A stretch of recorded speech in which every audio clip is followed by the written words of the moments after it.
गुलाम हैदर से भी बात होती है केस के हवाले से, लेकिन मुझे कोई गुलाम हैदर की तरफ से ऐसी कोई डायरेक्शन अब तक नहीं मिली है कि मैं इस केस को पाकिस्तान में जाके कोई कोई रिट पिटिशन फाइल करूं या कोई फॉरेन मिनिस्ट्री जाऊं या कहीं और में जाऊं, क्योंकि मेरे पास इस वक्त लोकस स्टैंडिंग नहीं है कि मैं बजाते खुद मैं खुद जाके अप्रोच करूं, क्योंकि वकालत का पहला उसूल ये होता है कि हम क्लाइंट की डायरेक्शंस पर ही हम आगे केसेस को परस्यू करते हैं। जी। तो फिल वक्त गुलाम हैदर की मुझे कोई डायरेक्शन ऐसी नहीं है कि मैं जाके कोई डॉक्यूमेंटेशन करूं या मैं कोई ऑफिस जाऊं या कहीं मैं कोई रिट पिटिशन पाकिस्तान के सुप्रीम कोर्ट में फाइल करूं या हायर कोर्ट में फाइल करूं।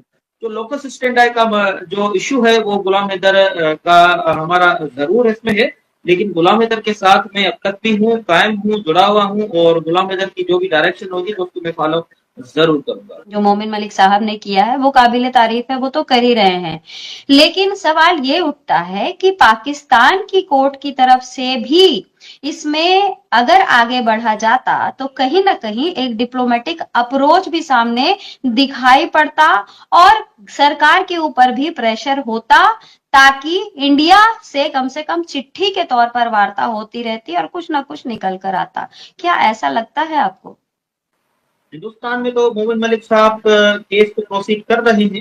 पाकिस्तान में जो केस है फोल्ड उसका वो इस वक्त रुका हुआ है। होना तो ये चाहिए था कि इस केस को साइमल्टेनियसली हमें प्रोसीड करना था, जो कि नहीं हो सका है, क्योंकि हम जो प्रोफेशनल वकील होते हैं हम क्लाइंट की डायरेक्शन पर ही काम करते हैं। तो गुलाम हैदर की फिल वक्त मुझे कोई डायरेक्शन नहीं है कि मैं इस केस में मैंने कोई रिट फाइल करनी या कोई अप्रोच करना है।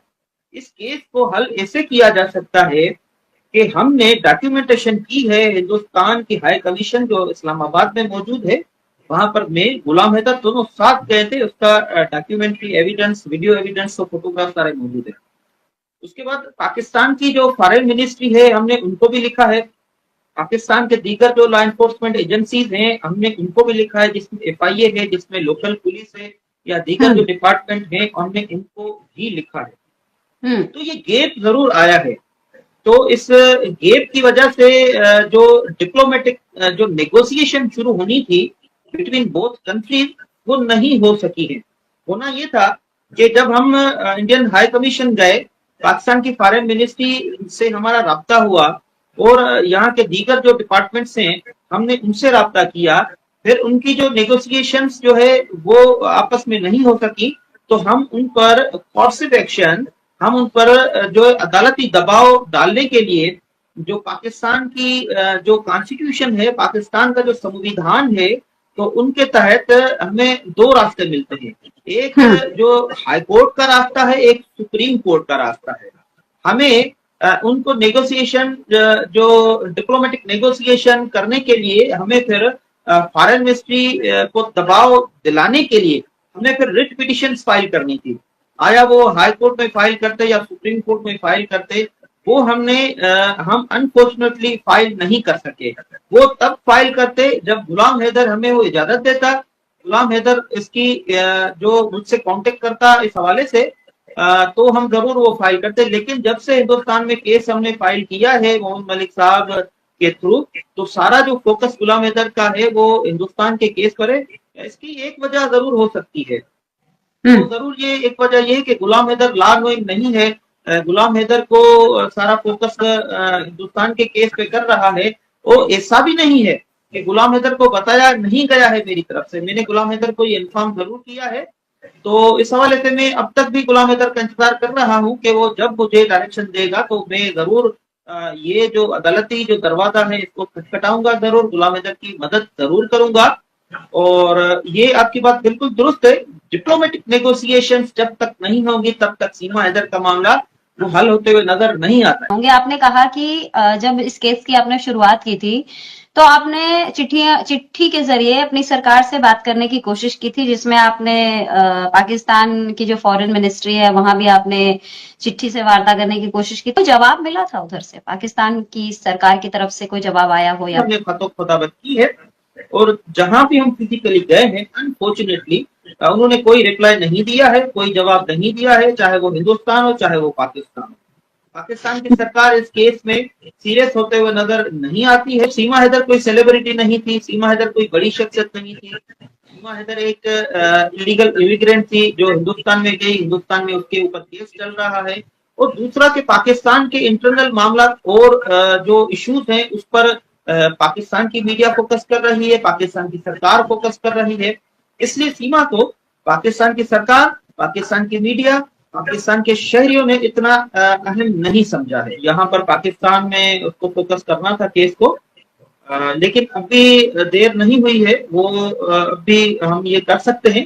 लेकिन अगर शुरू से ही हम हिंदुस्तान में मोहम्मद मलिक साहब मौजूद है, यहाँ पर अगर हम knocking of door of the courts करते तो जरूर प्रेशर डेवलप होता पाकिस्तान की फॉरेन मिनिस्ट्री पर, और पाकिस्तान की फॉरेन मिनिस्ट्री प्रेशर डेवलप करती हिंदुस्तान के हाई कमीशन पर, और हिंदुस्तान के हाई कमीशन हिंदुस्तान की फॉरेन मिनिस्ट्री पर, और फॉरेन मिनिस्ट्री हिंदुस्तान के होम डिपार्टमेंट पर। तो ये पूरी चेन थी। जिस तरीके से सीमा हैदर जो है उसका इशू था वो रिजॉल्व हो सकता था, और बच्चे जो है गुलाम हैदर को वापस मिल सकते थे, इस पे हम जरूर मिसिंग रहे हैं। तो एक तो उसके साथ जो पॉवर्टी का मसला है, दूसरा जो इशू है उसकी ये जो गुर्बत का जो इशू है ये है। इस हवाले से गुलाम हैदर की भी निग्लिजेंसी जरूर रही है, क्योंकि इस केस में शुरू से आखिर तक जितना भी जो एक्सपेंसेस है वो I was bearing from my own pocket. ये इस बात को मैं एडमिट जरूर करता हूँ कि सारा खर्चा आप खुद देख रहे थे।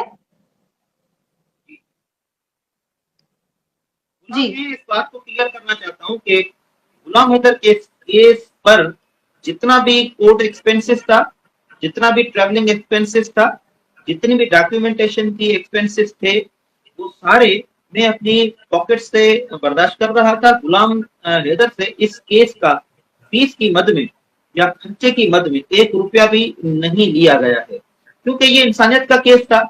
लेकिन रोशन साहब एक बात बताइए, आप कह रहे हैं कि गुलाम की सबसे बड़ी जो कमी थी वो ये थी कि ही वॉज फाइनेंशियली वीक, आर्थिक तौर पर वो कमजोर थे, और क्योंकि उनका बैकग्राउंड था वो गांव से जुड़ा था तो उनको इतनी समझ नहीं थी।